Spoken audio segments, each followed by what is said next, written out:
Hey, salut les amis, bienvenue sur la chaîne de NetEpic Palladium. NetEpic Palladium, le jeu pour faire de grandes batailles dans l'univers de 40K. Aujourd'hui, une nouvelle interview et une interview un peu particulière puisque c'est la première fois que j'interviewe quelqu'un qui n'est pas directement dans le hobby du wargame, mais qui tourne autour quand même un petit peu. C'est Quentin de la chaîne Sur le Champ. Bonjour Quentin. Salut. Alors Quentin, si j'ai voulu t'inviter, c'est pour plusieurs raisons. D'une part parce que j'aime beaucoup ce que tu fais et que je pense que une bonne partie de mon public doit aussi apprécier. Je confirme parce que dès que j'ai annoncé que j'allais faire une interview de toi, ça trépignait sur mon Discord. Voilà. Et aussi parce que pour deux autres raisons qui sont bêtes, mais euh, sur certaines de mes vidéos où je fais surtout ce que j'appelle le bien débuté anétypique, j'utilise en fait un artifice que tu as utilisé et avec Eureka, vous êtes les deux qui m'ont inspiré à utiliser cet artifice, c'est-à-dire avoir un double de moi-même. Voilà. Alors, je me doute bien que c'est pas vous qui avez inventé le truc, le concept non plus, mais c'est chez vous que j'ai piqué.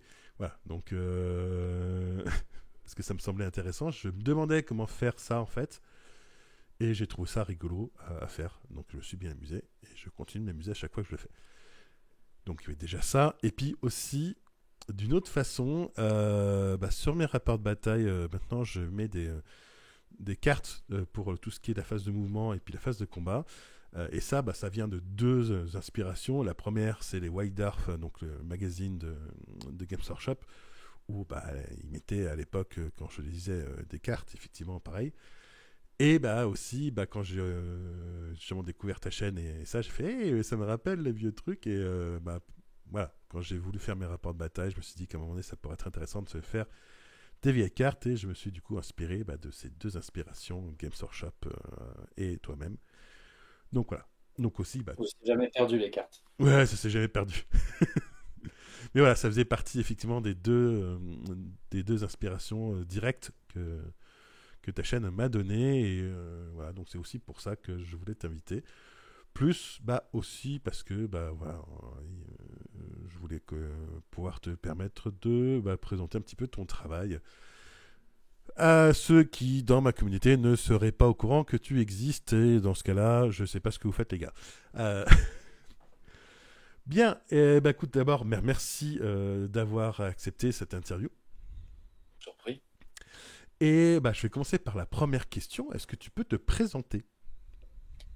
Ouais, du coup, moi, c'est Quentin de la chaîne Sur le Champ, une chaîne YouTube de vulgarisation en histoire de la guerre, sur laquelle, en fait, je fais des vidéos où le principe est d'explorer. Alors, moi, je suis plus basé sur l'histoire des concepts, en fait, montrer comment la pratique de la guerre a pu évoluer, comment on la faisait à l'époque et tout.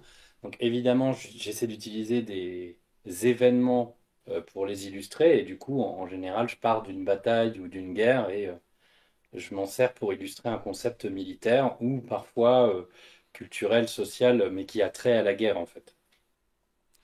D'accord. Et donc, du coup, comment est-ce que tu pourrais définir un petit peu le sujet ou les sujets de ta chaîne? C'est vraiment sur l'histoire de la guerre. Ah ouais, ouais, là c'est vraiment là, le point commun de toutes les vidéos, c'est l'histoire de la guerre.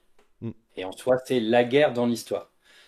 Donc ça peut traverser plein de trucs. C'est-à-dire que le premier réflexe qu'on a quand on pense à l'histoire de la guerre, c'est l'histoire des tactiques, des stratégies, comment les armées ont pu mener leurs mouvements pour obtenir des résultats militaires.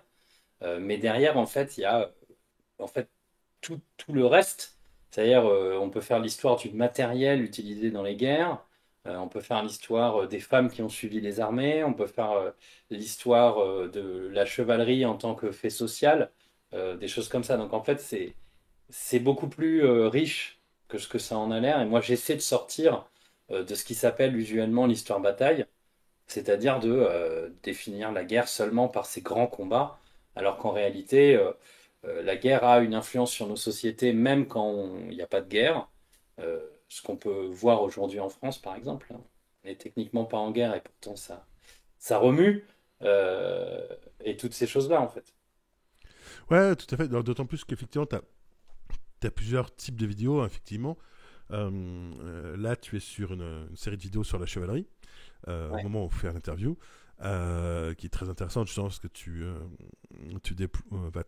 déroules finalement toute l'histoire de la chevalerie des cavaliers aux chevaliers, et en remettant tout ça dans un contexte social et historique. Tu l'as évoqué aussi, mais en fait, tu as fait une vidéo sur les femmes dans l'histoire de la guerre.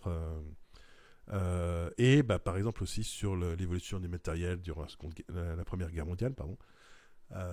Mais aussi l'art et la guerre, par exemple. Oui.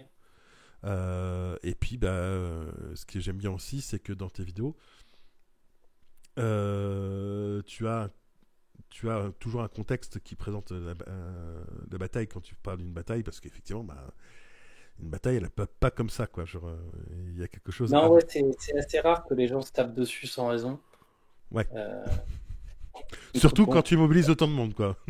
ouais, voilà, non, on peut pas y échapper. Enfin, en fait, après, ça rebranche un peu sur ce que je disais tout à l'heure, c'est-à-dire que la bataille en tant que telle, c'est vraiment le moment, le climax des histoires qu'on peut faire sur la guerre. Mais en soi, c'est assez négligeable finalement en termes de quantité d'action, d'investissement, de temps passé, de monde et même en fait de conséquences matérielles et humaines par rapport au reste de la guerre. Euh, c'est toujours un peu le truc qu'on peut avoir tendance à oublier, mais la première guerre où les combats font plus de morts que le reste, c'est-à-dire les maladies, les défauts logistiques, la désorganisation du tissu social et économique, c'est la Première Guerre mondiale. Donc avant ça, en fait, les combats, c'est un truc. Alors c'est le truc un peu à la fin, sur lequel on raconte beaucoup d'histoires, évidemment, parce que c'est le moment chargé euh, émotionnellement. Mais au fond, si on n'a pas le reste, en fait, on n'a pas grand-chose. Ok, d'accord. Alors, une question, mais comment t'es venu l'idée de ta chaîne, en fait? Oula. Euh, je vais pas essayer de romancer, même si c'est une certaine Oh, tu peux, manière tu peux, tu peux, hein. de raconter les choses. Moi, en fait, à la base, j'ai fait la chaîne pour moi. C'est-à-dire que je suis ingénieur de formation et quand j'ai commencé, enfin quand j'ai fini mes études et que j'ai commencé à travailler, j'avais toujours, j'avais en soi la base de la passion pour l'histoire de la guerre et j'aimais bien faire des vidéos pour d'autres raisons. Donc il y a un moment où je me suis dit bon, j'ai pas envie de perdre ces trucs parce que je commence à rentrer dans la vie active. Si je n'en fais rien et que je lis juste dans mon coin, en fait, il y a un moment, je vais arrêter. Donc, pour me forcer à le faire, je vais juste me plancher, écrire des vidéos, les faire et dire à mes potes, bah, j'ai fait une vidéo sur ça, voilà. Et en fait, je les mettais sur YouTube plus pour donner une preuve de du fait que je disais que je le faisais que pour le montrer à des inconnus. D'accord, ouais. J'avais pas du tout dans l'idée de devenir vulgarisateur en histoire de la guerre à l'époque.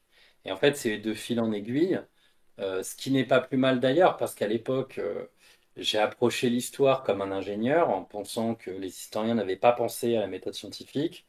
Et donc, en fait, j'ai aussi appris comment les historiens et les historiennes travaillaient pour améliorer en fait le travail que je faisais. Ce qui n'a pas été plus mal parce qu'en fait, il y a un moment où tu as plus de 1000 abonnés et à ce moment-là, tu es sûr que tu connais pas tout le monde et que donc il y a des gens qui te prêtent une forme de légitimité à parler d'histoire alors qu'en fait, t'es personne, quoi. Donc voilà, en fait, ça s'est fait comme ça. Donc en soi, parler de l'idée de la chaîne, c'est un peu bizarre parce que l'idée, elle était d'abord individuelle pour me motiver moi euh, à faire quelque chose que je disais aimer. Un peu comme, je sais pas, comme si tu envoyais un SMS à un ami parce que tu as couru tes 3 kilomètres aujourd'hui pour te motiver à courir. Euh, et c'était ça à la base. Et par la suite, ça a évolué euh, à force de contact avec les travaux des historiens, des historiennes et l'évolution de la communauté. D'accord. En même temps, ça reste une bonne motivation pour lancer une chaîne, hein, genre. de, Oui, se, oui. de faire ça pour soi. Déjà, c'est un bon truc. Ouais, mais D'accord. voilà. Alors, justement, tu l'as évoqué, le fait que tu étais ingénieur. C'est quel est ton parcours universitaire et quelles sont, du coup, et tes connaissances sur l'histoire de la guerre à la base? Alors, à la base, j'ai pas de formation universitaire en histoire. Moi, je suis passé, j'ai fait le parcours classique prépa, grande école d'ingénieur, ingénieur. J'en suis sorti avec des diplômes par-ci par-là en robotique et j'ai commencé à travailler dans ce domaine. Et c'était ça, on va dire, ma spécialisation professionnelle. Euh, à force de lecture, moi, il y a eu un tournant, ça a été le Covid, où là, je me suis mis plus qu'à lire des bouquins que je pouvais trouver, carrément des thèses, euh, parce que j'avais le temps et qu'on était bloqué. Et du coup, à partir de là, j'ai commencé à me dire, mais en fait, il y a un problème, c'est que je parle du travail des historiens sans savoir ce que c'est qu'une archive, sans savoir ce que c'est qu'en fait leur travail. Je n'utilise que leurs fruits et j'ai aucune idée de comment ils font ça. Et il s'avère qu'à l'époque, j'avais la chance de connaître un doctorant qui m'a présenté à Hervé Drévillon, dont il y a une interview de lui sur la chaîne d'ailleurs, de ce fait.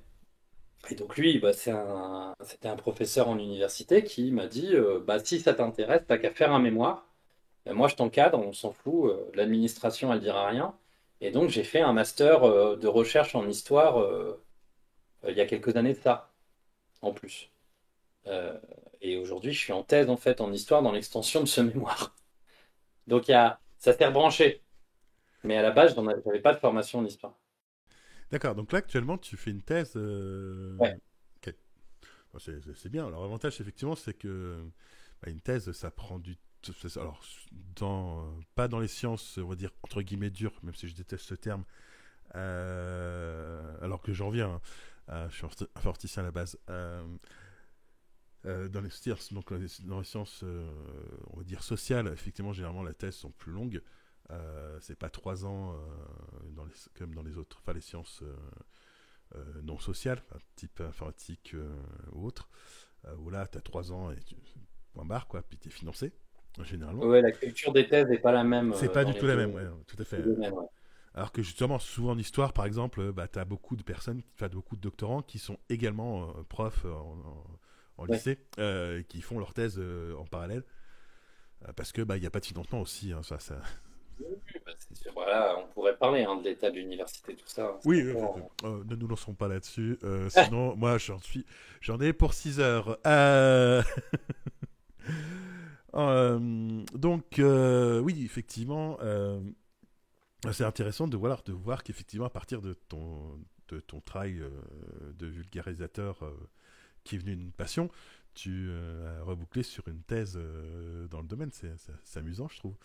Ouais, je pense que je suis plutôt le chemin inverse des Ouais, vulgarisateurs. Ouais, c'est normalement, tu pars de la recherche, tu vas vers la vulga, et moi je viens de la vulga et je vais vers la recherche. Bon. ouais, tout à fait. Euh, Ouais, ça, je pense que c'était un peu. Alors que par exemple, si on prend quelqu'un comme Estonie, lui, il a fait le chemin et voilà. inverse, hein, voilà. Oui, ou Manon Bril. Manon Bril, oui, effectivement. Ouais. Enfin, bref. Euh, alors, j'ai une question, mais justement, cette passion de l'histoire de la guerre, comment elle t'est venue? Alors, Euh, l'histoire que je me raconte, parce que après, les souvenirs sont flous, pour moi, attention, c'est un voyage de CE2 dans lequel j'ai été amené à Bayeux pour voir la tapisserie de Bayeux. d'accord, Et à ce moment-là, je vois cette espèce de BD du 11e siècle, et il y a un truc qui se déclenche dans ma tête. Euh, qui est un mélange en fait, hein, parce que, enfin, bon, on va dire que à un moment dans ma vie, c'est bizarre à dire pour un gamin en primaire, mais où je me posais énormément de questions sur la violence et sur cette espèce de contradiction qu'il y avait de la part des adultes à dire faut surtout pas la violence c'est mal, il faut pas et tout ça, et observer qu'en fait il y avait de la violence partout tout le temps notamment la guerre, euh, parce qu'on rentrait dans la guerre en Irak, tout ça. Enfin, il y avait beaucoup de trucs comme ça. Et quand je vois cette tapisserie, je me rends compte que, euh, alors qu'on n'arrête pas de dire la guerre c'est mal, euh, tout ça, bah en fait, ça fait quand même un moment qu'on y passe du temps, qu'on y utilise de la matière grise, et qu'en fait, on trouve ça, on glorifie ça aussi. Et donc, il y avait ce truc-là où j'ai commencé à vriller, et donc j'ai commencé à rentrer dedans. D'accord. Ok. Et donc du coup, effectivement, enfin, tu t'étais, enfin, t'avais déjà beaucoup lu de trucs sur l'histoire de la guerre avant de commencer ta chaîne YouTube ou c'était, t'as juste lu deux trois trucs Et je pense que j'étais format classique de la personne passionnée qui a lu les quelques bouquins un petit peu connus, un peu populaires, qui a été abonné à un magazine et qui suivait ça sans. En fait, j'avais, je pense que j'avais pas mal lu de bouquins d'histoire qui n'étaient pas techniques au sens de la technique historiographique, mais qui permettaient d'avoir des repères événementiels en fait. Voilà. Mais non, quoi qu'il en soit, je ne savais pas ce que c'était que la méthode historique. Oui. Alors en plus ça, enfin, je pense que beaucoup de gens ne connaissent pas ce que c'est que la méthode historique. Oh. Si vous voulez savoir ce que c'est que la méthode historique, je vous conseille justement la chaîne d'Istony où il a fait toute une Mm. vidéo là-dessus et il en parle régulièrement. Ça permet de remettre bah, justement un petit peu les pendules à l'heure. L'histoire, c'est bah, juste on lit des livres, on apprend des dates. C'est bien plus compliqué que ça. Donc oui, effectivement. Alors, j'ai une autre question, mais justement, quel est ton rapport avec la guerre et du coup, est-ce que, enfin, question bête, mais est-ce que tu es pacifiste? Je vois pas pourquoi ce serait une question bête. Enfin, ceci dit, euh, bon, il y a les deux questions en même temps. Je vais répondre de base à la deuxième. Oui, moi, je me considère comme pacifiste. Maintenant, si on rentre un peu dans le détail, moi, je suis pas pacifiste intégral. Je pars pas du principe que toute guerre est à proscrire. Euh, Par contre, c'est vrai que je me considère pacifiste dans le sens où je conçoit la paix comme une activité. Euh, Malheureusement, et en fait, ça rentre dans la première question que tu m'as posée, dans le rapport à la guerre. Moi, j'étudie la guerre pour la comprendre et pour la combattre. C'est-à-dire qu'on ne reproche jamais à un médecin de s'intéresser à comment fonctionne une maladie. Euh, avec la guerre, il y a des difficultés qui se posent parce qu'en fait, on n'arrive pas à, à, à poser, ou en tout cas, on a créé une espèce de différence assez fondamentale entre la guerre qui serait une activité humaine, qu'on ferait ou qu'on ne ferait pas, et la paix qui serait un état. On est en paix quand on n'est pas en guerre, et quand on est en guerre, on fait la guerre. Et moi, en fait, je pars plutôt du principe qu'il faut faire la paix en comprenant comment la guerre fonctionne. Voilà. Et donc, c'est pour ça que les trucs sont un peu reliés. Euh, et je vois bien d'ailleurs qu'aujourd'hui, on a énormément de difficultés à parler euh, des guerres potentielles qui viennent, des guerres qui sont en train de se mener pas loin de chez nous, en fait, et qui posent des enjeux de société importants. On a eu beaucoup de difficultés après le 11 septembre 2001 à se dire qu'on était en guerre quand nos armées étaient, enfin, je dis nous, pour un camp occidental, mais c'est moins uniforme que ça, quand nos armées étaient en activité en Afghanistan, en Irak, tout ça. Donc en fait, il y a une espèce d'impensé sur la question de la violence politique qui est hyper importante. Et à partir de là, moi, ouais, je suis en train de faire, tu vois, c'est un peu fouillis, mais l'idée est là. C'est-à-dire que mon rapport à la guerre est conflictuel. Euh, et comme il Tu, est conflictuel, je cherche à la comprendre pour me l'approprier, pour voir dans quel domaine elle a de l'influence, et aussi pour voir pourquoi en fait il suffit pas de décréter la fin de la guerre ou de décider qu'on la bannit pour qu'elle ne revienne pas, pour qu'il n'y ait aucune forme d'intérêt dans nos sociétés à la rechercher quand même, à la préparer, à la regarder, à la vouloir aussi, d'une certaine manière. Et à partir de là, c'est pour ça que je préfère l'idée que la paix doit aussi être construite comme une activité, et une activité qui s'intéresse aussi pas seulement à comment on est en paix, mais aussi comment on est en guerre. D'accord, ok, effectivement. Ouais. Oui, enfin, moi, de mon côté, c'est vrai, je suis pacifiste, même si je considère que, bah, à un moment donné, si tu viens me taper, je te réponds. Hein, Ouais, ouais, mais en fait, c'est encore, ça peut être encore plus Et tu, horrible que ça, et encore tu, plus dur que ça.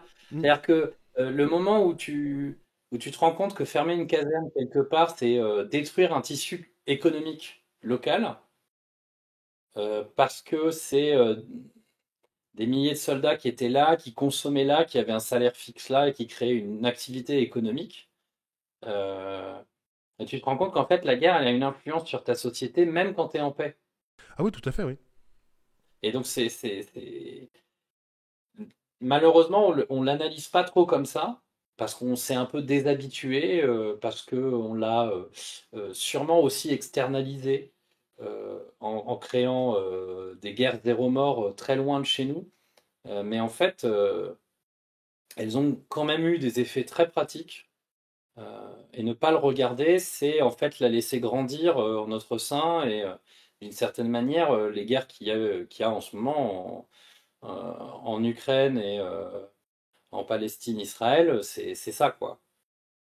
Enfin, c'est aussi ça, c'est pas seulement ça. Oui, et puis enfin, dans l'histoire, ne serait-ce que dans l'histoire de fort française, mais qu'on peut aussi retrouver dans l'histoire anglaise ou autre d'ailleurs, c'est que quand tu es en paix sur le continent, faut bien occuper tes armées, et généralement, bah, c'est d'autres pays, enfin, ou d'autres régions du monde qui trinquent, genre les colonies, quoi. Genre, Oui, alors, il y a aussi ça, ouais, c'est une vraie question, hein, la question de est-ce qu'on externalise notre violence à travers des théâtres extérieurs. Tu as aussi le mythe du soldat paysan qui revient assez régulièrement en fait chez nous. C'est l'idée qu'en fait bah, les soldats ils servent à rien quand on fait pas la guerre, donc autant essayer de les utiliser pour construire des infrastructures, intervenir en cas de catastrophe naturelle ou tout ça. Enfin, ça aussi, ça a une histoire et c'est très présent, quoi.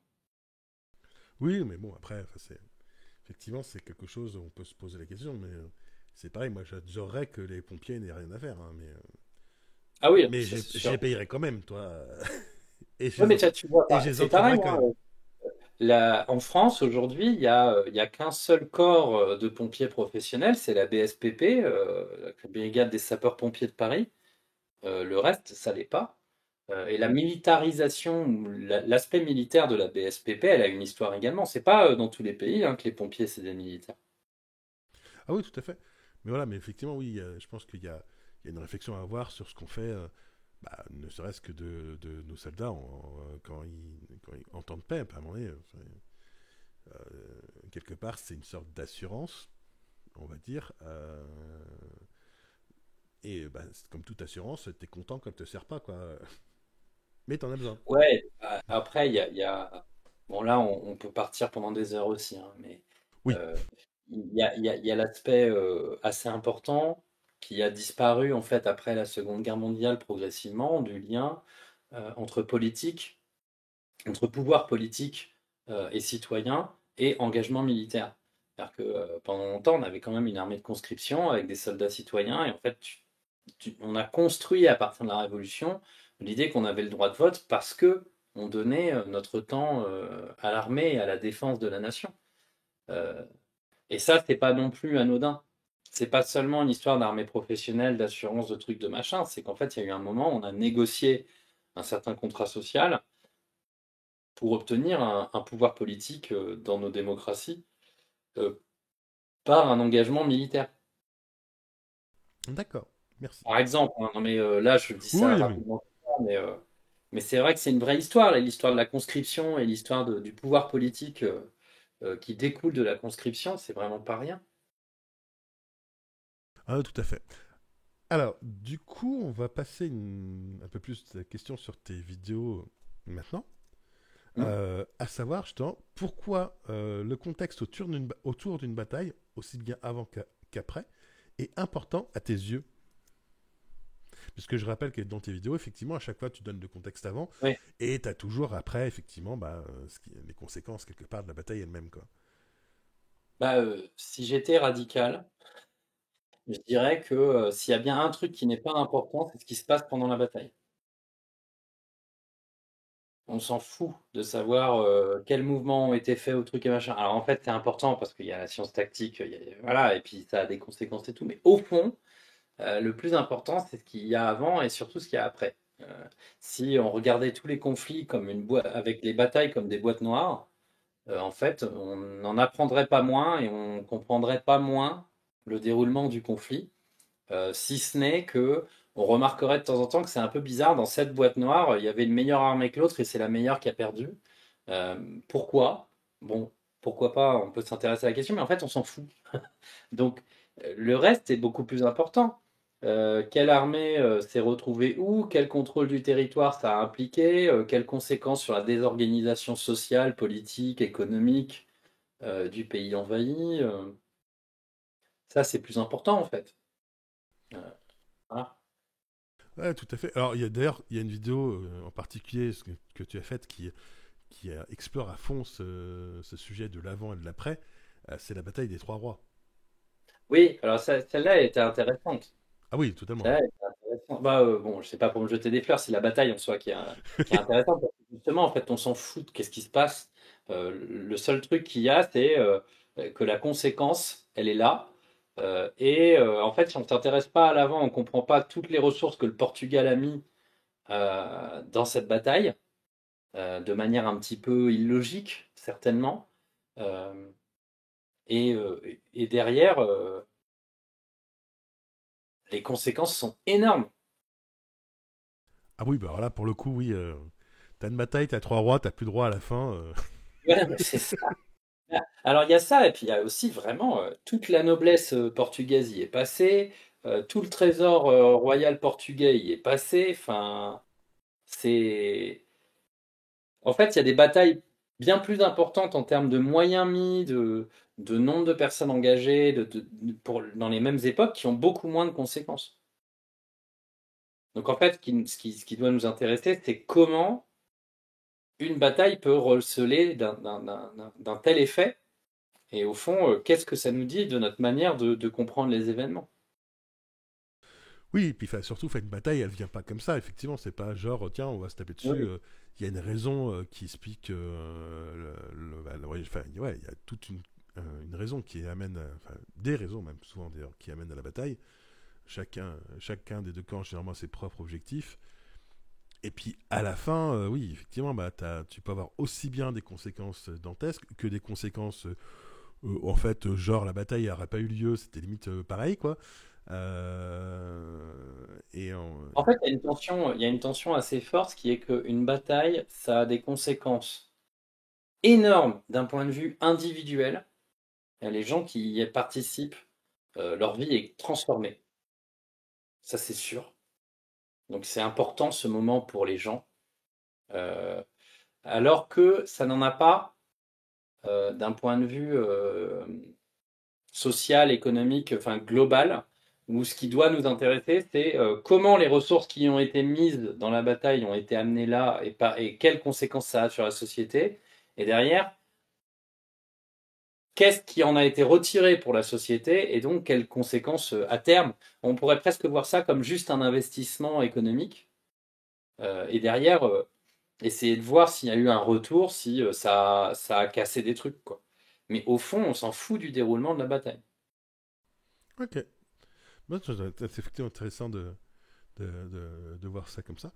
Alors, maintenant, enfin, justement, alors, on le voit parce que en fait, tu l'as un petit peu dit, effectivement, au fur et à mesure. Au départ, tu as plutôt fait ça pour toi. Et bon, maintenant, ça devient un petit peu ton métier. Hein, Oui, oui, oui. voilà. Du coup, tu y passes aussi, je pense, plus de temps sur tes vidéos maintenant.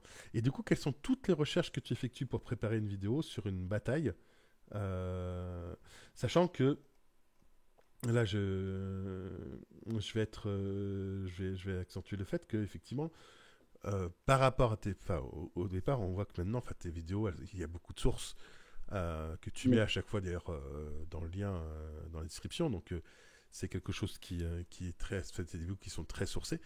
Et justement, bah, quelles sont toutes les ressources que tu vas mobiliser là-dessus? Comment tu vas les récupérer? Parce que bah, je suppose que tu n'as pas juste un truc qui te tombe tout cuit, il faut bien que tu ailles les chercher. Donc, quelles sont les démarches que tu peux effectuer? Bah, tu te dis, tiens, je vais faire telle bataille. Ouais. Quelles sont les recherches que tu dois faire? Et autre sujet d'ailleurs en même temps, qui est un peu lié, c'est quand tu veux traiter de tels sujets, bah, par exemple tel aspect tactique, comment tu choisis ta bataille? C'est assez variable. Du coup, c'est pas facile de répondre un truc général. En gros, alors maintenant, je suis sur le modèle de faire des séries.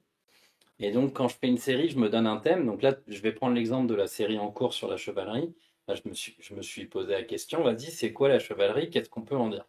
Bah, à partir de là, déjà, je fais un premier travail euh, d'exploration bibliographique bah, en fait, qui a dit quoi? Et au fond, ça va être quoi la réponse que je vais donner à la fin?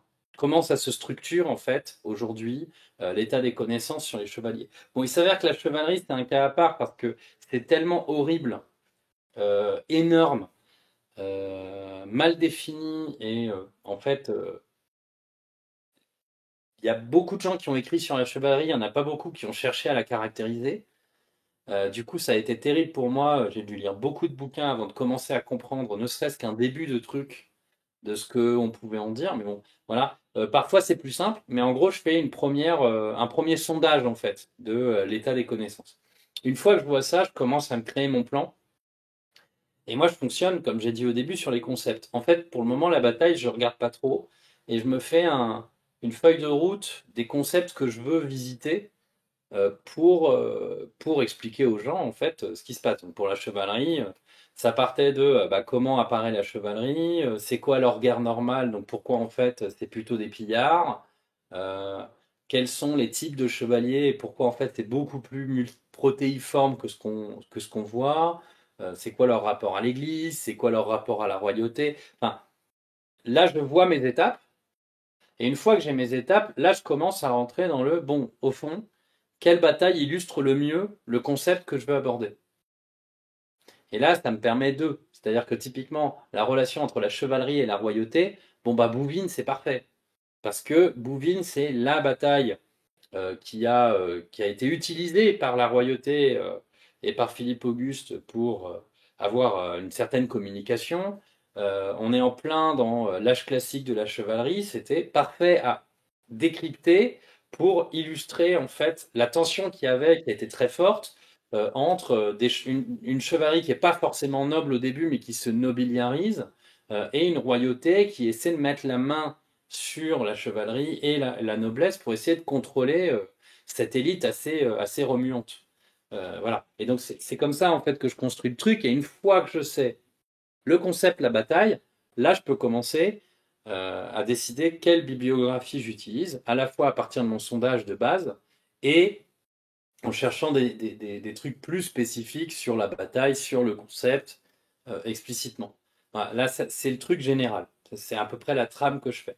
Euh, on remerciera la piraterie et les PDF sur Internet, parce que je ne peux pas avoir tous les bouquins, notamment anglophones et hispanophones, qui ne sont pas faciles à trouver comme ça. Et ensuite, on remerciera la Bibliothèque nationale de France, à côté de laquelle, enfin, je vis pas trop trop loin. Et comme j'ai réussi à avoir un pass recherche, je peux avoir accès à peu près toute la production francophone euh, en bouquin. Et ça, c'est quand même assez. Ça facilite grandement la recherche des bouquins que je repère comme pouvant être intéressants. D'accord. Oui, effectivement, la BNF, en plus, oui, c'est quand même une belle source d'ouvrages, quoi. Enfin, il y a de tout, hein, Ah bah, il y a tout. Parce que C'est juste pour info, en fait, pour ceux qui ne le savent pas, mais la BNF, elle reçoit tout ce qui est ouais, édité en France.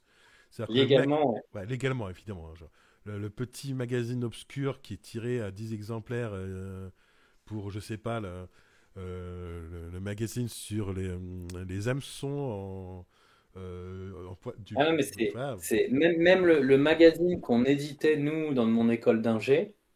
on devait leur envoyer des exemplaires. Mm. Alors que c'est tout à fait local et sans intérêt pour la BNF. Enfin, je sais pas. Et ce truc est incroyable. Alors, ça a des mauvais côtés aussi, hein.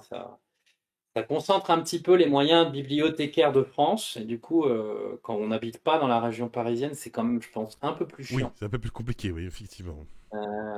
Et ça pose des vrais problèmes. Mais par contre, là, c'est vrai que quand tu es à côté, là, c'est open bar, quoi. Ouais, tout à fait. Mais ça, alors, ça a un avantage, effectivement, de te permettre de cartographier quelque part tout ce qui s'écrit Ah ouais. en France, quoi. Ah ouais, ouais, ouais. Non, non, c'est incroyable. Enfin bon, ouais, donc oui, effectivement, la BNF, ouais, ça peut être un super outil pour ça. Ok. Et du coup, oui, euh, justement, tu parlais de séries de vidéos, et puis il y a des vidéos qui sont thématiques, hein, qui sont hors bataille, pour le coup, parce que sur les vidéos qui sont hors bataille, euh, comme la série sur l'emploi de matériel complexe, par exemple dans la Première Guerre mondiale, où finalement c'est pas une bataille précise, mais c'est vraiment une série de vidéos qui va se concentrer sur un thème. Euh, Comment est-ce que tu organises tes recherches là-dessus? Bah, là, en fait, c'est pareil, hein. Et là encore, la série sur les matériels complexes, j'ai utilisé des batailles pour illustrer, hein. Oui, Euh, c'est vraiment, à partir du moment où je me dis, bon là, typiquement, pour prendre cet exemple de la série sur les matériels complexes, ça partait d'un constat qui était que dans les médias, on ne comprenait pas très bien, ou en tout cas, on traitait assez mal le sujet des livraisons de matériel à l'Ukraine. Avec des moments un peu bizarres où ça commençait à dire que les Ukrainiens, ils étaient comment on dit, ingrats parce qu'ils refusaient des matériels qu'on leur proposait, comme s'il fallait tout prendre parce que les pauvres, ils ont besoin de tout, alors qu'en fait, le matériel pose des questions beaucoup plus complexes que ça. Et moi, je me suis dit, bon, bah, vas-y, en fait, on va regarder comment ça se passe. En plus, là, c'est ma culture d'ingénieur qui s'exprimait. Il y avait ce côté, non, mais en fait, le matériel, c'est pas juste avoir des véhicules, quoi. Ça pose d'autres questions.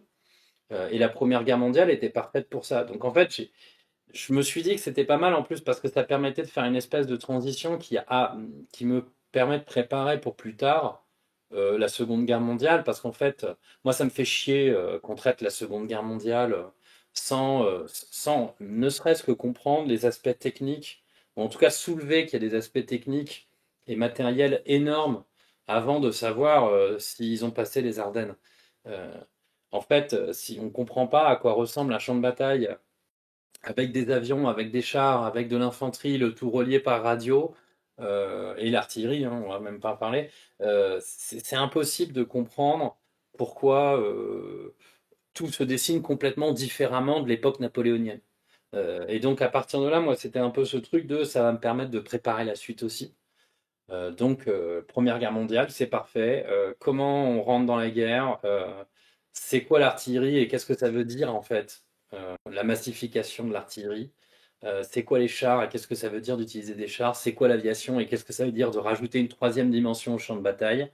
À la fin, se rendre compte que l'infanterie, ça devient un truc technique aussi, et c'est vraiment pas anodin.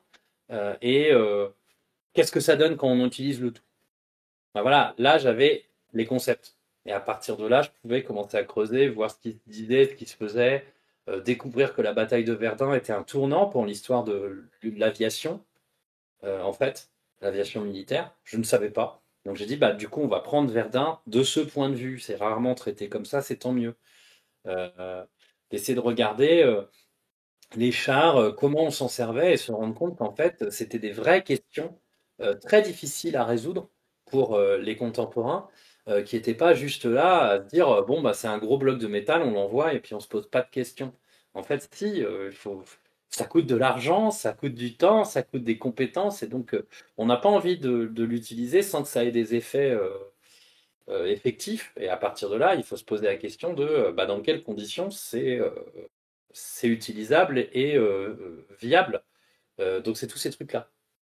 Je réponds à la question avec un exemple très Hmm. spécifique. Ah oui, Au fond, tout à fait, oui, c'est pas de souci, hein. c'est comme ça que ça se passe dans ma tête, quoi. Alors après aussi, dans cette série, j'avais vraiment dans l'idée de faire l'interarme, qui pour moi est un truc, voilà, vraiment conceptuellement qu'il fallait installer pour que les gens enrichissent un petit peu leur regard sur comment ça peut se passer. Ok.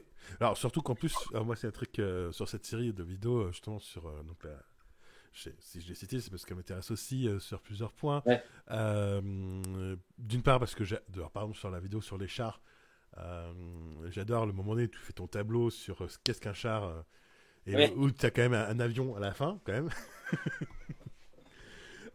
Mais c'est vrai, en fait, quand tu te poses la question entre la doctrine et.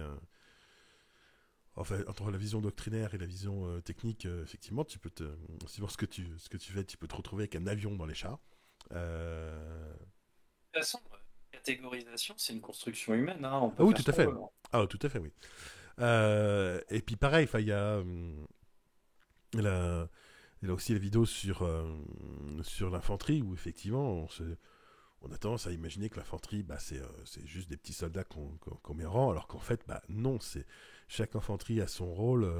C'est quelque chose qu'il faut en plus bah, bien coordonné, enfin bien équipé. Et effectivement, on le voit dans cette vidéo-là, où en particulier tu en parles, entre le début de la guerre et la fin de la guerre, l'infanterie n'a plus rien à voir, quoi. Ah, mais c'est hallucinant. Moi, je suis partisan de l'idée que la Première Guerre mondiale, c'est le vrai tournant contemporain. Euh, Et tout change. C'est vrai. Mais bon. Et alors d'ailleurs, on est bien d'accord, puisqu'on on parle de la Première Guerre mondiale, là, on va quand même démonter deux mythes hein, réguliers. On est bien d'accord que le pantalon rouge-garance n'a aucun impact sur les morts, hein. Non. Quoique, alors après, il peut en avoir dans la guerre de tranchées. En fait, c'est ça qui est un peu particulier, mais là, on rebranche sur une autre série que j'avais faite sur la première année de la Première Guerre mondiale. En fait, il a pas eu d'influence sur la première année. Par contre, il en aurait eu si on l'avait gardé dans les tranchées, parce que de fait, là, comme les tirs deviennent individualisés potentiellement, là, ton pantalon, c'est pas cool. Enfin, il faut que tu ne sois pas visible. Mais pendant la première année de la guerre, non. Ouais, tout à fait. Alors, ce qui explique que du coup, les Space Marines chez nous, ils ont droit d'être jaune, vert, violet ou autre. On s'en moque. Ah ouais, ouais, ouais, bah c'est sûr. En fait, c'est surtout qu'à partir du moment où tu observes que les pertes sont les mêmes des deux côtés, euh, Oui, puis comme tu disais en fait, dans une des vidéos justement en question, c'est que à partir du moment donné où tu mets des bataillons d'hommes et que tu les bombardes, la couleur de pantalon a oui, aucun voilà. effet sur les obus en fait, hein. Alors, on peut espérer que les trois couleurs sauvent le bon français de la mitraille, mais globalement, je crois qu'elle s'en moque, la mitraille. Ouais, je pense aussi. Ouais.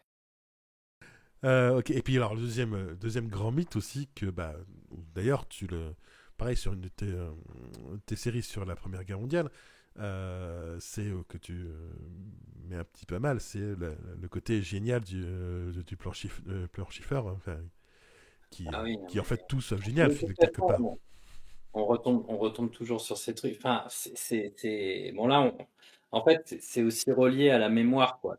C'est que les gens retiennent ça mais en fait, c'est de la merde.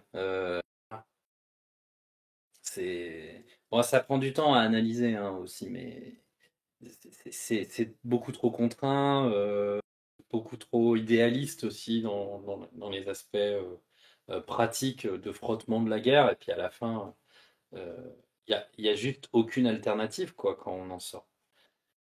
Mais bon, après, il faut que je vous renvoie à la série pour mieux développer ça, hein.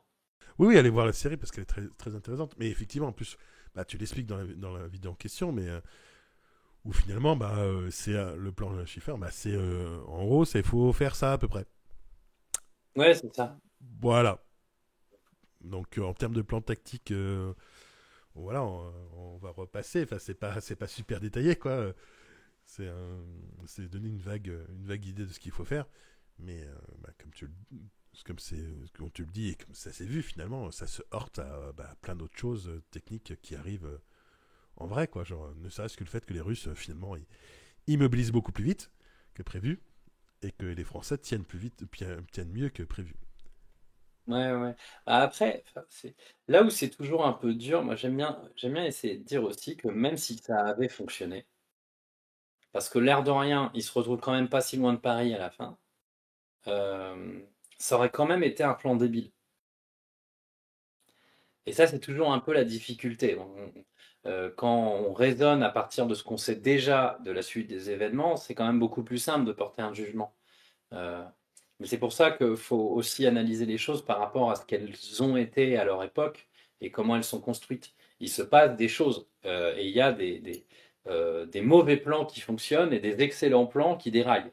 Euh, et quand on analyse le plan Schlieffen, ce qui pose problème, c'est pas qu'il ait échoué de fait en 1914, c'est le fait qu'il soit branlé comme il est branlé et qu'en fait il enferme les Allemands dans une espèce d'angoisse permanente de l'arrivée de la guerre, la nécessité de résoudre extrêmement rapidement le conflit, etc., etc. Enfin, c'est tous ces problèmes-là en fait qui existent indépendamment de la réussite ou de l'échec du plan.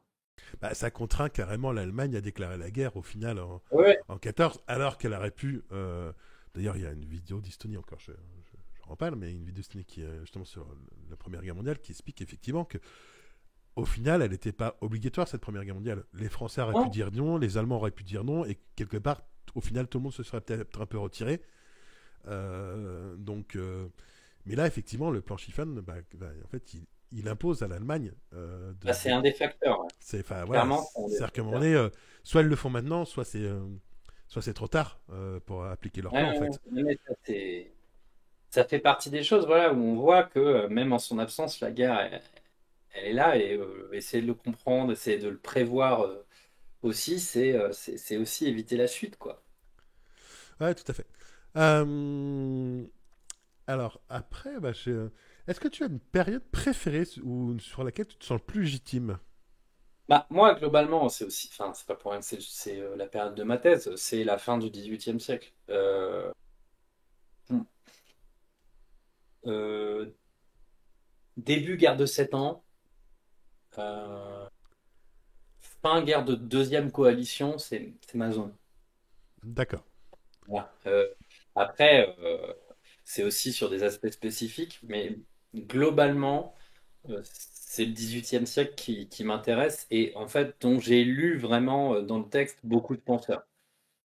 Ok. Alors tiens, deux questions annexes. La première, c'est elle a duré combien d'années la guerre de 7 ans? Et ensuite, c'est quoi le sujet de ta thèse?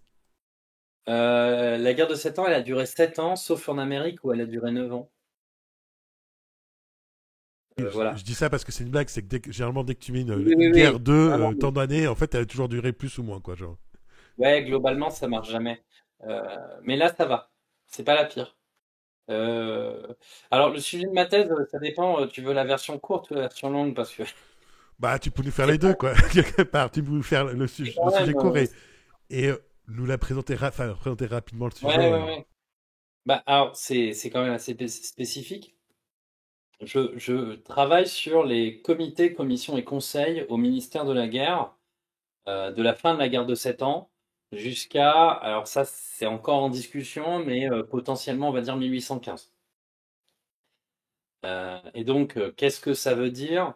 En fait, je m'intéresse à des trucs que j'ai repérés dans les archives, qui sont des comités, qui sont en fait des rassemblements de hauts gradés de l'armée française, auxquels on dit vous allez vous rassembler régulièrement pour conseiller l'exécutif sur les réformes à faire.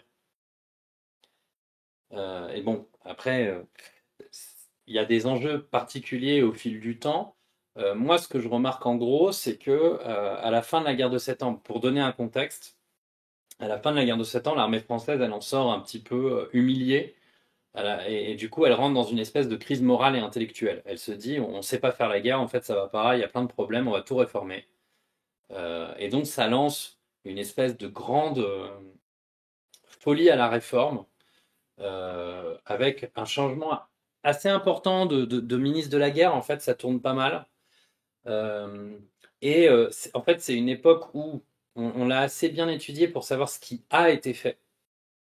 Hein, le changement du système d'artillerie qu'on appelle le système Griboval, le changement de l'armement avec le fusil 1777 Charleville, la baïonnette, le sabre, tout ça. Enfin, on refonde un peu tout ça, on réorganise les armées, on sait à peu près ce qu'on a fait, ça c'est bon.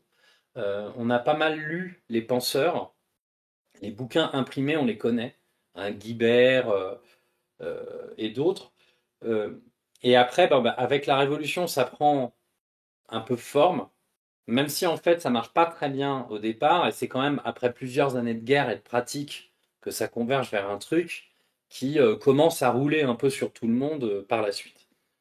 Et Napoléon en fait arrive à la fin de ce mouvement finalement et récupère un outil particulièrement performant qui n'a pas été construit par lui du tout.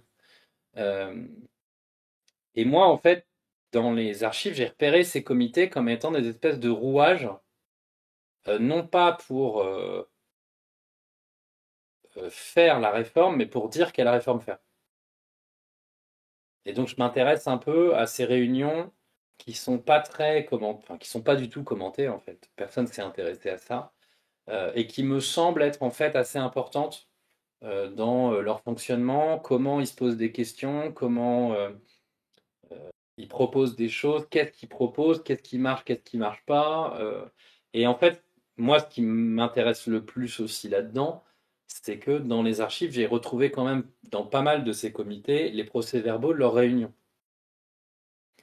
Et donc c'est intéressant parce que tout à coup, là, j'ai accès, alors pas forcément à ce qu'ils se disent réellement, mais aux sujets qu'ils abordent, comment ils les abordent, aux rapports qu'ils écrivent, aux rapports qu'ils demandent, etc.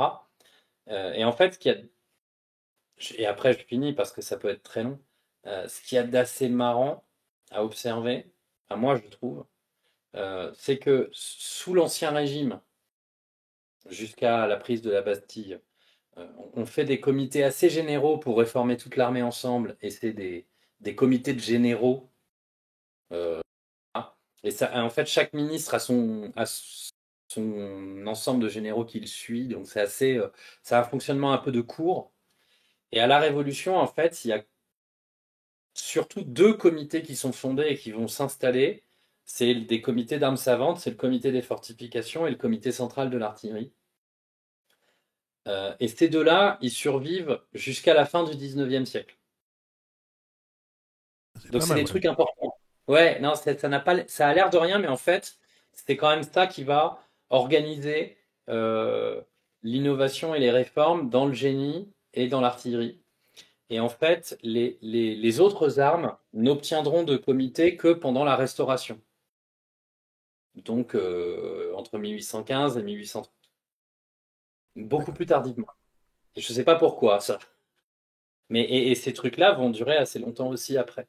Donc il y a tout un truc qui moi m'intéresse d'autant plus que j'aime bien l'idée que j'étudie le début de la réunionnite. Et les mecs ont l'air contents.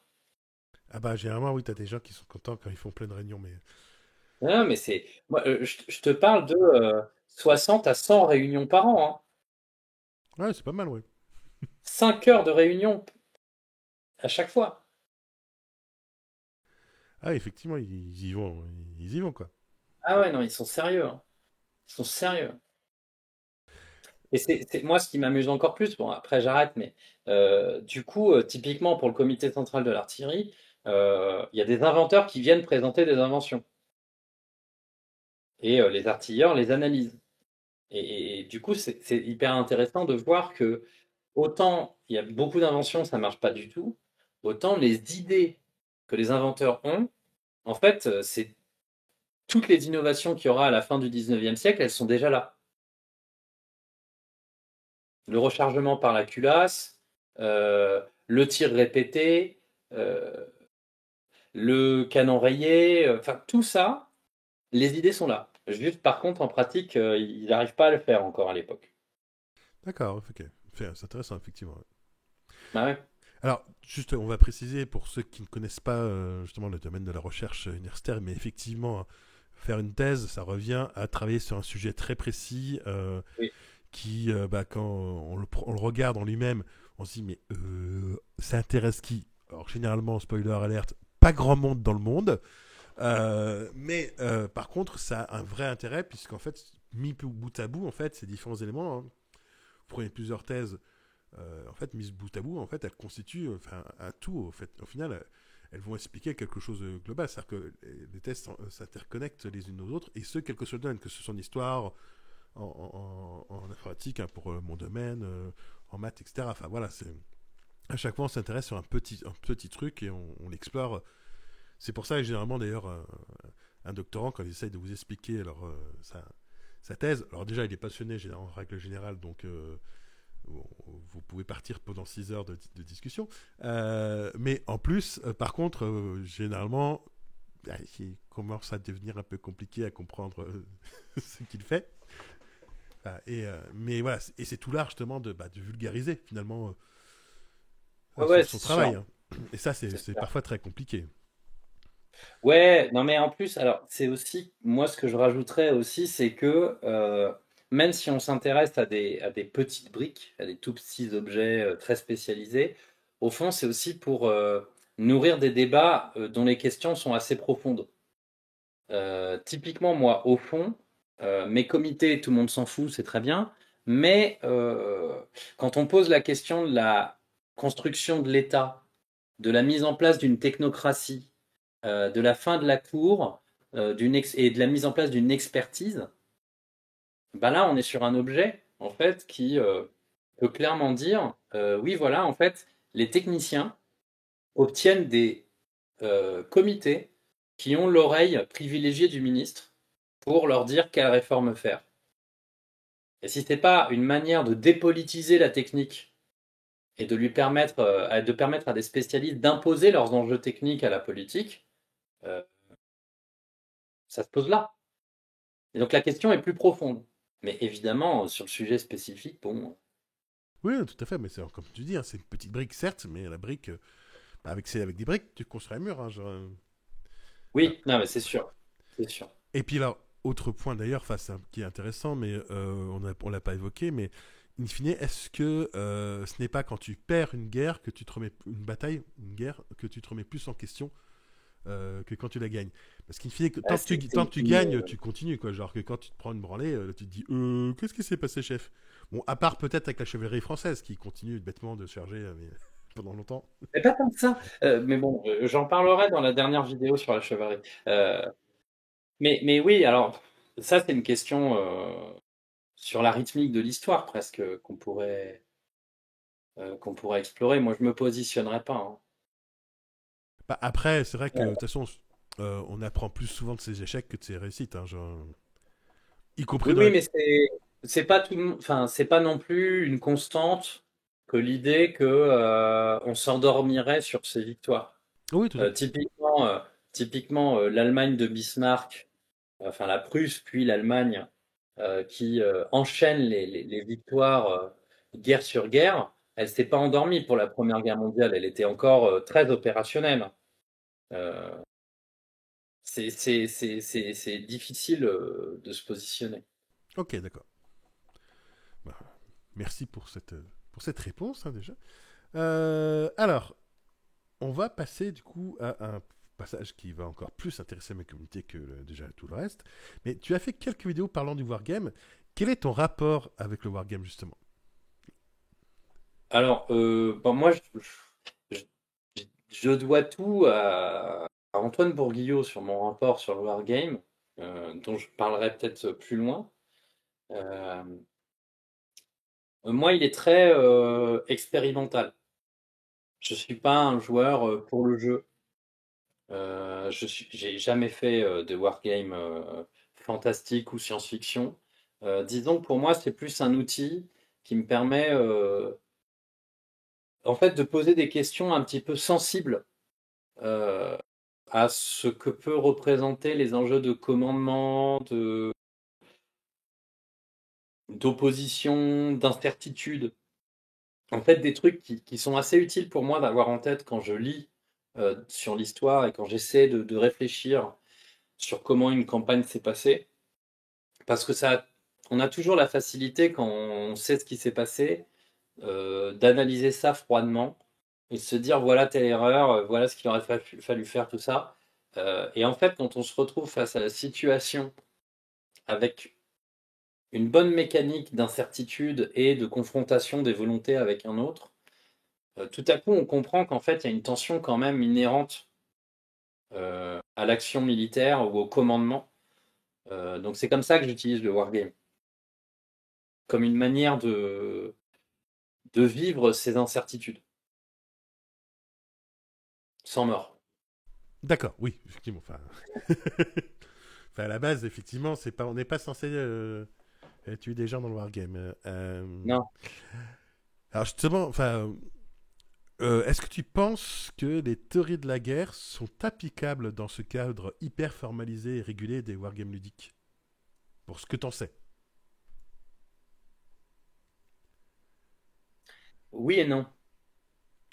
En fait, c'est un peu circulaire comme truc, hein. Faut quand même se méfier. C'est-à-dire que les wargames sont faits à partir des théories militaires aussi, ou euh, comme des simulations de théories militaires. Donc à partir de là, euh, c'est aussi le wargame qui te pousse à te comporter comme la théorie militaire l'a prédit parfois. Et donc c'est parfois, ça peut être, voilà, ça peut faire un peu raisonnement circulaire. Euh, je pense qu'on fait beaucoup plus de progrès dans le wargame euh, en réfléchissant de manière sensible qu'en essayant d'appliquer des recettes tactiques ou de la théorie militaire brute. Je m'en fous. Enfin, on s'en fout, et vous serez pas meilleur parce que vous savez faire un enveloppement, parce que vous connaissez la bataille de Cannes ou quoi. C'est pas tellement ça le problème, parce qu'en fait, dès que vous allez essayer de faire vos plans et vos petites théories, vous allez avoir 3-1 d'affilée, et votre aile, elle va voler en éclats, et tant pis. Et du coup, en fait, pour moi, vraiment, mais c'est aussi dû à mon rapport au wargame, hein. Je pense que l'enjeu, il est beaucoup plus dans l'appréhension de ce que les dés vous donnent, et de ce que l'adversaire essaie de faire, et donc de ce que vous essayez de comprendre de ce qu'il fait. Parce qu'on oublie un peu toujours qu'en face, l'autre ne sait pas ce que vous faites non plus, et essaie de comprendre et de raconter une histoire sur ce que vous faites. Et donc, il y a toutes ces inconnus-là avec lesquels il faut vivre. Moi, typiquement, je suis quelqu'un de particulièrement rageux. Je suis un ingénieur. J'ai été formé à la méthode dure. Donc, en fait, j'aime bien quand les choses se passent comme j'ai prévu qu'elles se passent. Donc, les dés, c'est juste une horreur pour mon petit cerveau de merde. Je suis pas fait pour. Je deviens dingue dès que ça se passe pas comme j'ai prévu. Donc là où le wargame, je suis devenu meilleur au wargame quand j'ai arrêté d'analyser d'analyser ça d'un point de vue purement mathématique.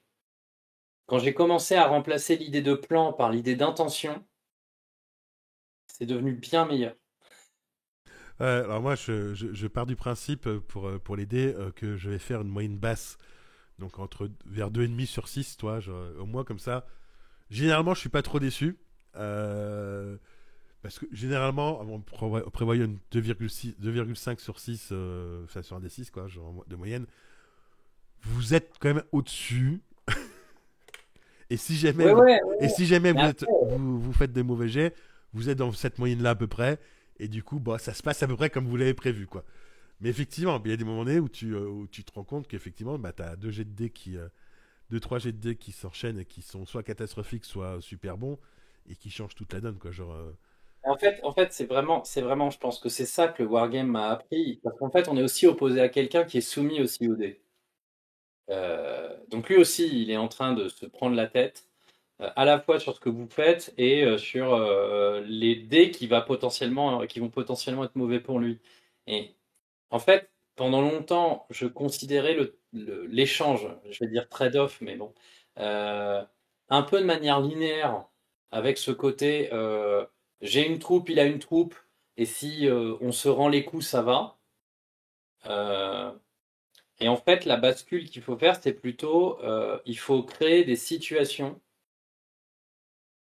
où l'enjeu pour toi et pour l'adversaire, euh, apparaît à son avantage. Mais apparaît, pas est. Parce qu'en fait, le dé décidera.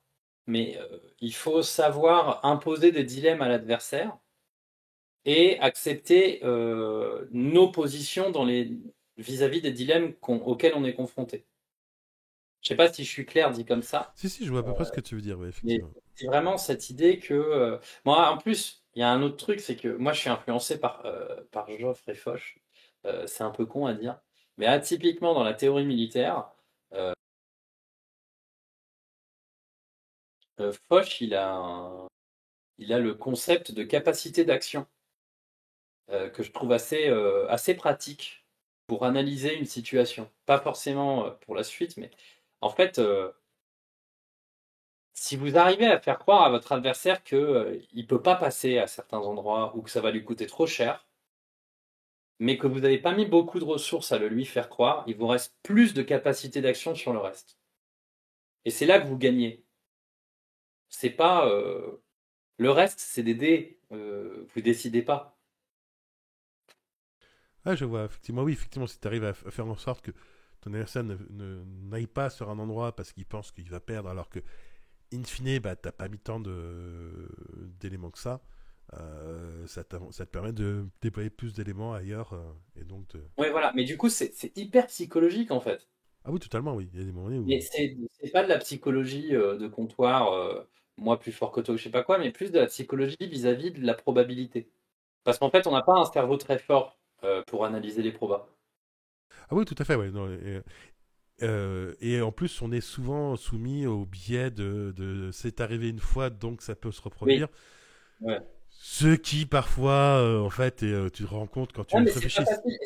Et c'est pour ça que je dis, il vaut mieux remplacer le plan par l'intention. Mm. Quand on a une intention, on vit beaucoup mieux ce qui se passe pas bien. Parce qu'en fait, on sait à peu près dans quelle direction on va, mais comme elle est floue, on est un peu moins rigide. Alors que le plan, c'est le plan. Faut le faire. Si on n'a pas l'étape là, on peut pas passer à l'étape d'après. Ce qui est problématique. Ouais, je vois, effectivement, c'est assez intéressant. Mais effectivement, oui, enfin, notre cerveau, il est bloqué là-dessus. Moi, je me souviens, enfin, pour prendre un exemple tout bête, mais sur une partie que j'ai faite il y a longtemps avec mon partenaire de jeu habituel, Oum, où il m'envoie toute sa cavalerie Eldar charger mon artillerie impériale, de la garde impériale, autour d'eux. Et en fait, je révèle tous mes ordres après. Et il se trouve que je suis non pas en ordre de tir appuyé, donc je ne bouge pas, je tire en premier, quoi. Mais je suis en ordre de mouvement. C'est-à-dire que du coup, je me décale, je laisse sa cavalerie dans la pampa sans rien, et toute mon artillerie est sauve, et elle peut tirer. Ça l'a marqué, et du coup, effectivement, les parties suivantes, il hésitait à chercher ma cavalerie, enfin à charger mon artillerie avec sa cavalerie parce qu'il se disait il va encore me faire le coup. Et du coup il attendait au fur et à mesure et je pouvais gérer comme ça, enfin voilà, le prendre à ce Ah piège bah là oui, en mais il y a fait. des dimensions psychologiques comme ça qui sont assez fortes, hein. Et j'ai déjà vu aussi pareil des éléments où tu te dis voilà, ça c'est arrivé une fois alors que tu as une chance sur 200 pour que ça se passe. T'as fait une fois parce que bon, t'avais rien d'autre à faire, t'as tenté et ce coup-ci ça passe. Ton adversaire est marqué et effectivement, les fois suivantes, il s'acharne sur ce truc-là parce qu'il se dit non mais ça peut tuer mon gros truc là-bas. Alors qu'en fait non, tu vas jamais le refaire quoi parce que t'as d'autres cibles plus intéressantes quoi. Mais bon. Mais effectivement, ouais. Donc ouais, jouer attention, oui, je pense que c'est un bon point effectivement, comme tu le dis, parce que effectivement, ça vous permet d'éviter d'être frustré par mince, ça se passe, mon étape, mon élément 1 a foiré, comment je me repositionne quoi. Voilà. Et puis accepter effectivement le fait que bah, parfois ça va foirer et qu'il faut savoir se remettre. Alors une question dont je pense que, enfin, je sais pas si tu as la réponse, mais est-ce que dans les wargames militaires, donc ça, ceux qui sont faits pour les armées, hein, donc pas les ludiques, les règles sont-elles généralement plutôt simulationnistes ou plutôt simplifiées? Alors, je renvoie encore une fois à Antoine Bourguillot, euh, qui aujourd'hui travaille. avec l'armée sur les wargames, justement. Je dirais que la tendance est simulationniste, euh, parce que c'est rassurant, et que globalement, la hiérarchie a pas l'air de forcément très bien comprendre où se situe l'intérêt de formation du wargame. Et en plus, il y a la dimension numérique aujourd'hui qui joue un sale tour, puisque en fait, si on a une boîte noire qui fait tous les calculs, on peut complexifier les règles autant qu'on veut. C'est pas très grave, alors qu'en fait, ça pose des problèmes. Euh, donc voilà, alors que en fait, ce qui fonctionne le mieux et est utilisé aussi, hein, récemment, l'armée de terre a sorti un wargame professionnel, on va dire. Et c'est pas du tout simulationniste pour le coup, c'est vraiment des règles simplifiées avec des objectifs assez clairs dans la formation, dans tout ce qui est pratique du commandement et de l'analyse des situations militaires en fait. D'accord. Bon, il va falloir Mais vraiment... bon, après, c'est pas sourcé, hein.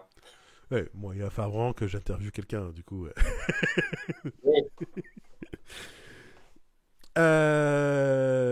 Alors ensuite, est-ce que tu penses que justement ces wargames militaires, ils peuvent avoir une influence sur la définition d'une politique ou d'une stratégie globale en cas de conflit? Et si oui, est-ce que tu as des exemples? C'est toujours un peu difficile de voir à quel point c'est ce facteur-là qui a eu une influence. En fait, enfin, c'est un wargame bien utilisé. Ça reste un élément dans une chaîne d'analyse qui ensuite va être mobilisé par la hiérarchie militaire et puis qui est en contact avec l'échelon politique qui va pouvoir influencer des décisions. Mais en fait, les wargames, ça nourrit des cultures de commandement, de pratiques, de manière de concevoir les situations militaires. Donc oui, voilà, là, pour le coup, il y a plein d'exemples en fait. Euh, typiquement, Moltke l'Ancien, qui est le bras militaire de Bismarck, c'est le fondateur du premier club de Wargame euh, à- pour la Prusse. Et clairement, les officiers supérieurs prussiens, ils sont très bien formés par le Wargame, et ça a eu une influence en fait dans leur pratique du commandement, dans leur organisation, même sûrement dans leurs états-majors. Mais c'est certainement pas le seul élément. Euh, pardon. La marine américaine, pour la Seconde Guerre mondiale, elle avait beaucoup joué la guerre du Pacifique en amont. Et je crois que c'est l'amiral Stiglitz qui dit en fait, on avait toutes les actions que les Japonais ont faites, on les avait vues, sauf les kamikazes. Voilà. Donc ça, typiquement, ça veut dire en fait, comment je pourrais dire, euh, au-delà de seulement avoir une influence de j'ai fait un wargame, Monsieur le Président, donc il nous faut des porte-avions. Euh, ça fonctionne pas du tout comme ça. Euh, Il y a en fait le fait que le wargame ne sert pas seulement à dire qu'il faut faire ou faudra faire, mais plutôt à produire un catalogue de situations déjà analysées pour le moment où on y sera confronté. C'est-à-dire que c'est quand même pas du tout la même chose quand on est un amiral euh, en train de faire le saut de puce dans le Pacifique, euh, qui a déjà vu des tentatives jouées par des Américains de la flotte japonaise pour les prendre à revers dans des wargames, et qui tout à coup se retrouve confronté à la situation. Bah, en fait, il l'a déjà vu. Il peut dire, bon, ok, alors on va essayer d'eux, on va faire ça, on a déjà vu. Ce qui fonctionne pour y répondre, c'est ça. Euh, un exemple encore plus caricatural, c'est la tactique de Nelson à Trafalgar. Donc, casser la ligne, hein, pas barrer le T, c'est une autre époque, on ne confond pas. Donc, à l'époque, les navires faisaient plutôt de ligne contre ligne pour se tirer dessus. Et Nelson, à Trafalgar, traverse la ligne française et puis là, défonce toute la ligne et ça fait voler en éclats. Ça, en fait, il y a eu une bataille à la fin de la guerre de 7 ans, c'est la bataille des Saintes. J'ai fait une petite série dessus, donc si vous voulez plus de détails, voilà, qui a montré que ça pouvait fonctionner. Et surtout, il y a un, un Britannique qui avait écrit un bouquin où il avait fait des essais alors de wargame, entre guillemets, mais en tout cas, expérimentation sur papier, pour voir ce qui valait mieux entre rester en ligne ou essayer de casser le truc. Et ce qu'il avait compris, en fait, en faisant une espèce de simulation, sans que ce soit un wargame non plus, mais c'est un peu l'idée, il a joué sa bataille, euh, c'est que le temps que les navires encaissent le tir de la ligne pour s'approcher, comme ils montraient que leur face, ils n'étaient pas beaucoup touchés. Par contre, une fois qu'ils étaient dedans, c'était les seuls à pouvoir tirer comme des brutes et ils cassaient complètement la cohérence du système tactique adverse. Donc en fait, il y avait un trade-off euh, entre accepter pendant la première phase de la bataille d'encaisser quelques coups, mais en fait pas si vénère que ça, et en échange, être dans une situation où le système tactique adverse a volé en éclats. Et ça, pour le coup, c'est énorme. Et donc, ça avait été un peu testé en amont. Ça D'accord. sort pas de la tête de Nelson, quoi. Oui, effectivement, d'accord. Je vois. Et effectivement, c'est du coup bien intéressant. Alors, à noter qu'effectivement, enfin, les wargames, ils servent aussi à ça, à tester des situations, à tester vraiment des tactiques précises, parce que c'est quand même mieux de les tester sur du papier ou avec des petits jetons qu'en vrai, en disant bon, ça fait 6 fois qu'on tente la même tentative, chef. On n'a plus d'armée. Ouais, alors après, il y a un risque, c'est que quand on crée un wargame pour avoir la réponse qu'on veut, on se biaise. Oui, tout à fait. Moi, j'adore les chars, donc je leur donne plus d'ISOD. Voilà. Voilà, par exemple, oui, effectivement, faut que le wargame reste le plus réaliste Oui, c'est pas possible. facile, c'est une vraie question hein, de la pertinence de la simulation, en fait. Ah oui, tout à fait, oui, ça reste toute la problématique. Mais effectivement, l'intérêt du wargame, finalement, il est aussi de permettre d'avoir des connaissances en amont de ce qui va se passer, de ce qu'on peut faire, de ce qu'on ne peut pas faire, Ouais. de ce qu'il ne faut pas, surtout pas faire, ou ce qu'il faut au contraire tout à fait faire. Eh bien, je te propose de revenir un petit peu sur maintenant ta chaîne. Alors, est-ce que tu parviens à vivre de ton travail sur la chaîne? Oui, oui. C'est un peu flottant. Forcément, moi, je vis des dons des abonnés. Je fais pas de pub ou de partenariat. Donc, c'est vraiment par le don des abonnés. Maintenant, en ce moment, j'ai la thèse qui prend beaucoup de temps et pour laquelle j'ai un contrat doctoral. Donc, ça permet, voilà. Mais disons que c'est forcément un peu fluctuant. Et en ce moment, YouTube est assez instable avec des concurrences parfois féroces du short et du live. Donc bon, je sais pas comment ça va évoluer, mais à l'heure actuelle, oui, j'arrive à en vivre grâce aux dons d'abonnés, que je remercie évidemment. Euh, Abonnez-vous, parce que abonnez-vous. Enfin, ouais, c'est et ça. typez surtout. Non, alors en plus, j'ai pu créer une association qui reçoit les dons. Euh, donc c'est Hello Asso. Oui, bah, c'est ce qui permet effectivement derrière de faire miser l'ensemble. Ouais. Mais Ouais. donc, n'hésitez pas à soutenir le travail de Quentin là-dessus. Allez-y. Et justement, enfin, euh, tu, tu avais un projet, tu as un projet au Politique. Est-ce que tu peux nous en parler un petit peu de ce projet, ce projet de malade quand même, parce que C'est bon, c'est fini. Non mais bon, après, j'étais pas du tout seul et voilà. L'idée de base, c'était de rassembler 400 personnes pendant 3 jours pour les armer en hoplite, avec bouclier en bois et lance en carton, avec de la mousse au bout, et les faire se charger mutuellement pour tester une hypothèse historique. Voilà. Mais on l'a fait, en fait, on l'a déjà fait. C'est ouais, bon, ça a eu lieu. Donc maintenant, on est dans la phase d'analyse des images qu'on en a tirées. Pour résumer très rapidement, en gros, on se mettait dans l'hypothèse que donc les formations de hoplites, qui sont les guerriers grecs de l'Antiquité, contrairement à l'image de 300 où ce serait un mur de bouclier sur lequel on viendrait se foutre sur la gueule pour pousser, en fait, ils s'enfuient avant le contact parce que ça fait trop peur en fait. Et donc on voulait voir la dynamique qui venait après, parce que si les sources parlent beaucoup de comment la bataille commence, comment on se range, quel discours fait le général et qui a gagné, ils décrivent pas la phase la plus importante de la bataille qui est celle de la poursuite et de la fuite. Parce qu'en fait, c'est elle qui fait le plus de morts et de blessés. Mais étonnamment, on n'a pas envie de raconter qu'on a fui la queue entre les jambes ou qu'on a massacré les gens en les embrochant dans le dos. Donc ça n'apparaît pas trop dans les sources. Donc cette partie-là, on la connaît pas bien.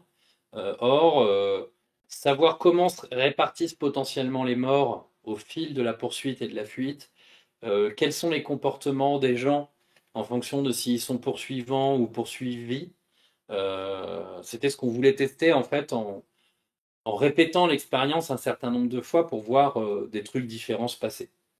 Et ça, on l'a fait pendant 3 jours cet été. Et on va commencer l'analyse des images là. Et on espère pouvoir en faire des articles scientifiques avec des universitaires hein, qui sont spécialisés sur l'époque. J'ai pas fait ça tout seul. Et derrière, j'espère quand même en tirer une belle petite vidéo. Ah bah, on veut voir ça, nous, quand même. Parce que réunir autant de monde pour un projet aussi fou, c'était quand même très, très, très intéressant. Euh, alors, justement, on a parlé d'un de tes projets, mais est-ce que tu en as d'autres dans le style Non, non, là, j'avoue, alors, quand même, j'étais pas seul et c'est l'occasion de remercier les 8 personnes qui ont beaucoup bossé sur le truc avec moi pendant plusieurs années. Et de remercier les 400 personnes qui se sont engagées dans le truc et qui l'ont financé, en fait, hein, globalement. Donc non, j'avoue là que l'année que je viens de passer sur l'expérience politique, c'était très dur. C'était hyper stressant et assez beaucoup beaucoup de travail et avec la tension de la responsabilité en fait financière et civile. Parce que moi, ce que je voulais surtout pas, c'est qu'il y ait un blessé grave. Donc ça m'a quand même bien pompé de l'énergie et ça m'a un peu voilà. Donc là, je calme le.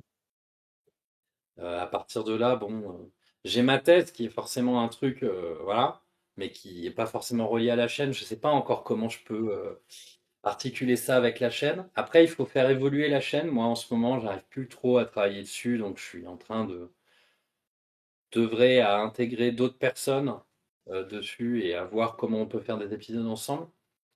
Euh, et après, alors, je suis en train d'écrire un livre de vulgarisation aussi. Alors là, ça va prendre encore un peu de temps. Et en fait, ça s'adresse pas tellement aux abonnés de la chaîne, mais plus aux gens que les abonnés de la chaîne connaissent et qui comprennent pas pourquoi ça les intéresse. Je vois, d'accord. Et en fait, pour retomber sur la question de la guerre, c'est beaucoup plus que juste les combats. J'essaie de faire un truc. Alors après, c'est un éditeur qui m'a contacté, donc il a sa propre ligne éditoriale. J'aurais pas forcément fait ça comme ça tout seul, mais voilà. Où c'est à travers 50 histoires un peu courtes que j'essaie de traverser des thématiques très différentes de l'histoire de la guerre. En fait, pour initier sur tout ce qu'on peut se poser comme question quand on étudie une guerre. En fait. D'accord, je vois. Eh bien, bah, je vais aussi, autre question, mais quelle est la vidéo dont tu es le plus fier? Eh, bonne Ah, ah, question. ah, la question un peu piège. Bon, heureusement que je te l'ai Non, posée un parce peu que avant, pas. mais... Non, parce que c'est En pareil, fait, moi, si tu me posais la question, je serais en train de réfléchir pendant des heures. ouais, bah, c'est ça. Il y a des fiertés qui sont assez différentes. Euh,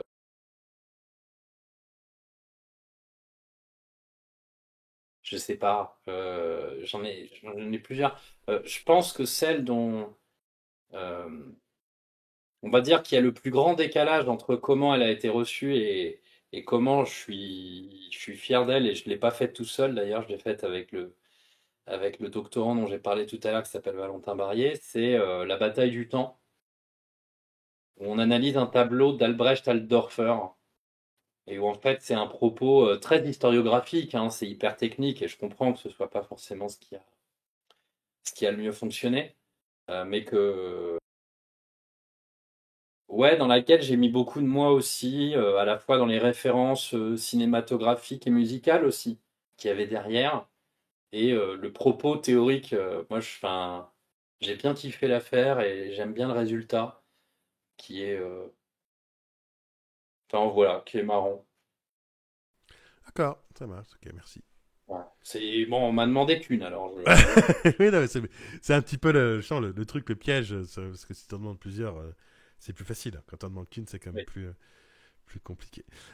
Et alors, ma dernière question avant de te laisser éventuellement compléter si tu as des choses à dire, mais une dernière question.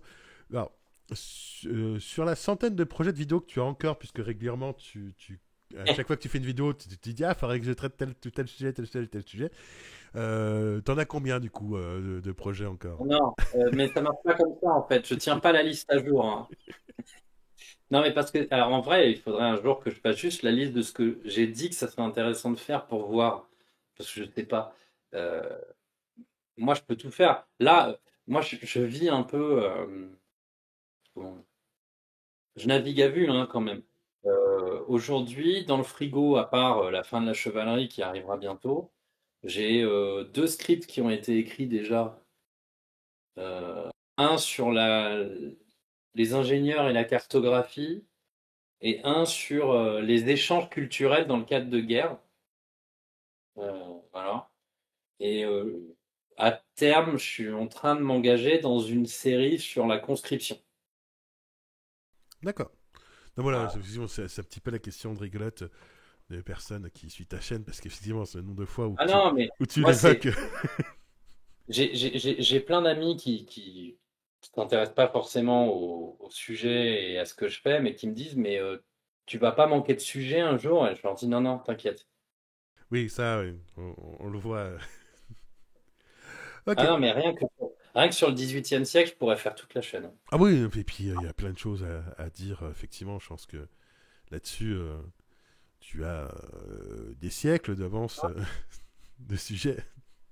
Ah ouais, non, c'est fou.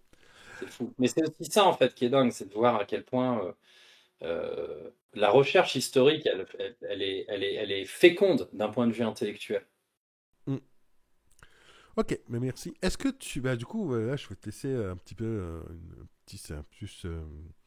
une parole un peu plus libre, sans question, si tu as des points que tu veux évoquer avant qu'on conclue l'interview, ou des points sur lesquels tu veux Ah. revenir euh, pour étayer. Non, non, bah, on a mené une bonne discussion, donc je me rends pas forcément compte. Euh, non, bah, tu vois, pour rebondir sur le wargame, j'ai déjà fait plusieurs vidéos de wargame où en fait je pose des questions plus sensibles, historiques avec.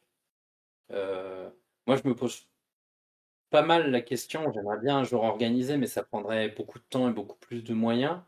Euh, une bataille avec euh, deux fois quatre généraux qui maîtrisent que un quart de l'armée chacun, et un général en chef derrière qui ne voit pas la bataille mais qui reçoit les messages pour décider à qui il donne les renforts, pour voir comment l'articulation entre les échelons peut poser des problèmes de frottement dans les zones d'interaction entre les corps d'armée, quoi, typiquement. Mais ça, tu vois, ça demande 10 personnes. Alors, j'ai une question bête, mais tu Ouais. veux vraiment que est-ce que c'est une obligation, est-ce que ce soit entre guillemets un truc, un wargame euh, non fantastique? Alors oui, c'est pas, enfin, je sais pas comment dire. C'est aussi parce que je suis plus à l'aise, mais je pense que en fait, une expérimentation, elle doit réduire à sa plus simple portion les questions et les instabilités. Du coup, bon, je connais pas bien les wargames fantastiques ou science-fiction, mais globalement, c'est des trucs quand même qui complexifient grandement le jeu parce que, en fait, le cœur, il est pas dans l'expérimentation, il est dans justement la variété d'actions possibles Ah et oui, donc il est dans- d'histoires qu'on peut raconter. Euh, Moi, je serais beaucoup plus pour un wargame très simple dans cette situation. Parce que en fait, il y a déjà des enjeux à résoudre. Comment je fais pour que les généraux de corps d'armée ne voient pas ce que l'autre fait pour qu'ils ne soient pas influencés? Comment j'organise la communication entre le général en chef et les généraux de corps d'armée? Au fond, quelles actions sont possibles? Enfin, c'est déjà des enjeux assez profonds. Et donc, si je rajoute à ça une couche de fantastique, en fait, ça rendrait, je pense, l'expérimentation relativement caduque. Bah, en fait, je posais la question parce que Même si ça serait sûrement marrant, hein, moi je dis pas, mais pour je, la chaîne, je vois pas trop. je posais la question parce que tout simplement, parce que pour le coup, je pense que si c'est faut trouver 10 personnes pour ce genre de truc, on peut peut-être se trouver ça dans la communauté nétypique. Ah oui, je me doute. Mais et Je, avec je me des doute. avec des trucs effectivement rigolos, d'autant plus que si tu leur dis voilà. Mais oui, effectivement, bah, je pense que alors, pour le coup, hein, pour donner deux trois idées, mais je pense qu'effectivement, en fait, tout simplement enfermer chaque binôme de joueurs dans une pièce avec grosso modo interdiction d'en sortir. Ouais, mais tu vois, ça demande des moyens démentiels. Par rapport à ce que j'ai, hein. Ouais, non, je vois. Alors après, oui, ça se peut se faire. Faut trouver un moyen de le faire, mais Oui, non, mais là, tu vois, c'est pour dire le genre de questions que je peux me poser. Moi, c'est ouais, me poser aussi la question de est-ce qu'on pourrait pas faire un wargame où les joueurs se trouvent à 10 mètres de la table avec des jumelles, ouais, ça peut être. juste pour voir comment ils font, quoi. Mais je sais pas, en fait, est-ce que c'est vraiment pertinent, quoi? Mais bon, c'est aussi parce que moi, je me pose une question d'un point de vue intérêt de l'expérience pour les gens qui vont regarder la vidéo. Hmm. Oui, C'est tout à fait. pas. Parce que moi, si je veux juste m'amuser, je m'amuse, hein. Il n'y a pas Oui, besoin de. on est d'accord. Voilà. On est d'accord. Mais non, Voilà. ouais, effectivement. Ouais. Mais oui, donc ça, effectivement, ça peut être un truc rigolo à faire ça, effectivement. Euh, Et puis, bah, écoute, en tout cas, bah, je ne saurais trop vous conseiller d'aller voir, de vous abonner à la chaîne de Quentin, donc sur le champ, si ce n'est pas déjà fait. De le soutenir, évidemment, via ces différentes méthodes de soutien, hein, Tipeee et autres, afin qu'il puisse continuer à nous faire de belles vidéos. Euh, En tout cas, bah, merci Quentin Bah, pour merci à toi. être venu. Merci pour tout ce que tu fais et toutes tes vidéos, justement, parce que moi, j'avoue que ça m'intéresse à chaque fois. Alors, j'avoue qu'en plus, alors, pour le coup, tu fais partie des youtubeurs que je ne peux pas mettre en fond quand je peins. Parce que, Ah, en fait, le problème, c'est que je mets souvent des vidéos en fond quand je suis en train de peindre, mais le problème, c'est que quand des moments, j'ai déjà essayé avec le problème, c'est, non, mais alors, je viens pas d'écouter ça, je reviens en arrière. Il a dit quoi là? Que je réécoute. Et du coup, bah, soit je peins, soit j'écoute ta vidéo, mais du coup, je suis obligé ouais. de les voir à côté, enfin, complètement. Enfin, toi, j'estime que, fréquemment, c'est pas des vidéos que je peux écouter juste en fond, toi. C'est un truc que je dois consommer de façon active. Euh, donc ce qui est un compliment quand même. Voilà. Mais voilà, il y a. Et ça, il y a des gens qui me disent qu'ils se servent de moi pour dormir, ça me va aussi, hein. Ah oui, après les gens consomment les vidéos comme ils veulent. Mais voilà, mais effectivement, ça m'est déjà arrivé très faire de lancer certaines vidéos et j'essaye sur les différents youtubeurs que je suis. Quels sont les. Il y a certains que je peux faire pendant que je fais autre chose et puis d'autres non, c'est pas possible en fait. Ouais. Faut que je sois attentif. Voilà. En tout cas, bah, merci bien encore une fois pour ta présence. N'hésitez donc pas à, je le redis, aller suivre Quentin sur la chaîne Sur le Champ, à le soutenir. J'espère que cette vidéo vous a plu. Si c'est le cas, n'hésitez pas à la commenter, à la liker, à la partager et à vous abonner en activant la petite cloche. Et sur ce, moi je vous dis à plus les amis. Ciao. Bonne soirée. Merci à tous nos partenaires. Pour nous soutenir et bénéficier de réductions chez nos partenaires, pensez à adhérer à l'association NetEpic. Tous les liens en description.